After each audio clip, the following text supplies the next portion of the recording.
pas solvable, le tribunal a décidé de saisir tous vos biens. In a rough Paris neighborhood, Paulette, a grumpy old lady struggling to survive, discovers that crime might actually pay. What starts as desperation quickly turns into the wildest business venture of her life. And trust me, you've never seen a grandma like this one.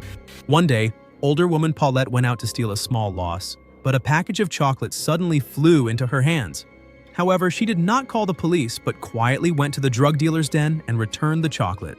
But she wasn't doing it for free. She had one condition. She wanted to join them. When the boss heard this, he told her to go home and sleep, but she wouldn't listen and explained that she could give it a trial period. If she couldn't sell it, she wouldn't lose anything. The boss, dismissing her, cut off a small piece of the chocolate because he didn't take her seriously, just wanted her to leave quickly. However, to his surprise, the woman was quite professional. When she returned home, she immediately cut the chocolate into small pieces and packaged them in candy bags. Remembering she hadn't asked about the price of the product, she calmly went to the police station, as her son-in-law was a police officer. When he heard his mother-in-law wanted to inquire about the price, he thought she was just curious, so he had no suspicions, and told her the type and price of the chocolate. However, after learning the price, she realized that without customers, it wouldn't work. To find out where to sell it, she pretended to be a buyer and learned the location from some small-time thugs. But when she arrived with the goods, no one would pay attention to her, as all the passers-by seemed to be meeting familiar people. With no other options, she lowered her price and successfully convinced a chubby man to buy. With his support, her goods were quickly sold out. When she gave the money to the drug dealer, they were very surprised. They couldn't believe she could sell so well. So the boss arranged for his subordinate to give her 2 more bags of chocolate.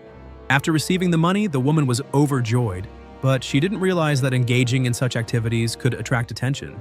Just as she stepped onto the street, a police dog charged toward her. Clearly smelled something suspicious in her bag.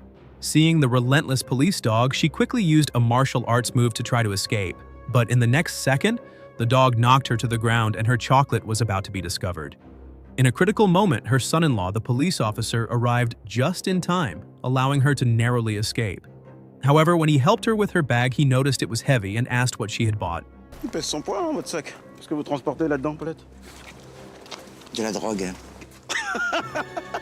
The woman casually replied, but he thought she was joking and didn't pay much attention. He quickly sent her home.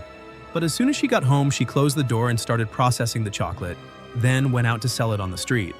In just half a day, she managed to sell most of it thanks to her persuasive skills. However, she indirectly stole business from the local thugs. To teach her a lesson, several thugs took advantage of her being alone and pushed her to the ground, beating her up and even taking the money she had earned. Back home, she was very upset because her money was stolen, and she didn't have much chocolate left. How would she explain this to the boss? Just then, her daughter knocked on the door.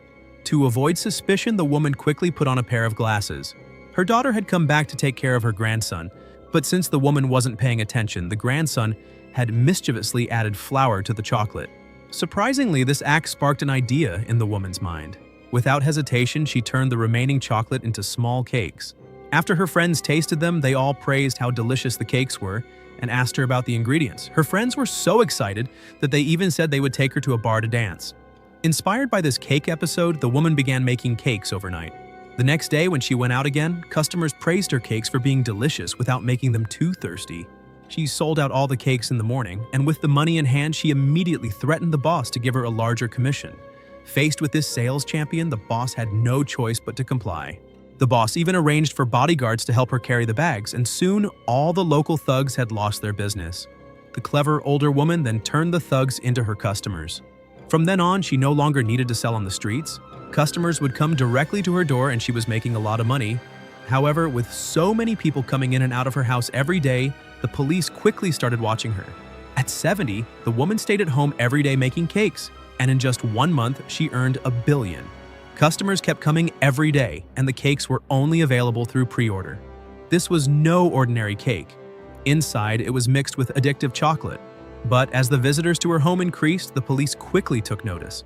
However, they soon dismissed their suspicions because the woman's son-in-law was a police officer. The police believed that she would never do anything illegal. As the business grew, customers came from far and wide to buy her cakes. Eventually, her success reached the ears of a major drug lord. To maximize her potential, he suggested she sell her cakes to children, knowing that kids loved sweets. The woman immediately rejected the idea. To avoid the boss's threat, she left early the next morning with her friends for a vacation, staying in a presidential suite, enjoying a private massage, and even spending lavishly at a casino. But good times are always short-lived. When the woman returned home, everything was in chaos. Her belongings were smashed. Clearly, this was the boss's way of punishing her.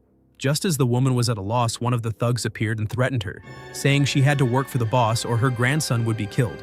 Before the woman could fully grasp the situation, there was a knock at the door. Her son-in-law had arrived. To avoid suspicion, the thugs quickly climbed out through the balcony. Seeing his mother-in-law wasn't opening the door, the son-in-law kicked it open. The house was a mess, and he urgently asked what had happened, but the woman explained that the wind had blown in through the open window and she quickly dismissed him. For her grandson's safety, she gathered her friends to plan a daring rescue. That night, they armed themselves with a submachine gun and stormed the drug lord's lair, demanding they release her grandson. Though the thugs had pistols, they were no match for the submachine gun, and they eventually let the grandson go. But in a moment of excitement, one of her friends accidentally made a noise with a toy gun. It turned out their weapons were all fake. As a result, the women were captured and tied up. A thug called the boss, and when the woman answered the phone, she immediately cursed the boss out. Just as the thugs were preparing to finish her off, the police suddenly burst in. It turned out that her son-in-law had suspected something was wrong and had secretly followed her, ultimately saving her life. Although the woman was rescued, she was arrested for her crimes and sent to prison. As everyone is equal before the law and mistakes must be punished. On the day she was released, she chose not to quietly live out the rest of her life. Instead, she opened a legitimate cake shop with her friends and started a normal life with her family. The introduction to our main character may not hit as hard as the emotional opening of Up, but it still sets the tone for someone who's anything but ordinary. At first, it's hard to connect with her. She's a cranky, foul-mouthed grandmother who seems to despise everyone and everything around her. Yet, thanks to a sharp script and a brilliant performance, you can't help but care for her by the end. You'll probably sense where the story is heading more or less, but the real joy is in watching how it unfolds. The French managed to keep it raw and authentic, layering in side plots that never distract. They enhance the film, adding just the right touch of humor and charm. When I first read the synopsis for Paulette, I assumed it was just the French take on Saving Grace. And while a few of the jokes might feel familiar, the film quickly proves to be something entirely different. Yes, it's funny, often laugh-out-loud funny, but it also dips into moments that are raw, awkward, and even violent. Life in the Parisian suburbs is shown with surprising realism, at least for a comedy. And Paulette's circumstances, financially, socially, and physically, are anything but glamorous. Bernadette Lafont in her final on-screen performance is phenomenal. She brings to life a character who's mean, bitter, racist, and as politically incorrect as they come.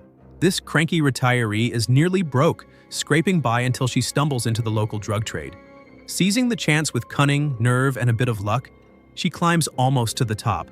But to truly survive, Paulette must confront the one thing she's avoided all along, changing herself. And while it is a comedy with a satisfying conclusion, Paulette leaves behind more than just a feel-good aftertaste. It lingers, sharp and bittersweet. If you're into cheeky, unapologetic comedies, Paulette is absolutely worth your time.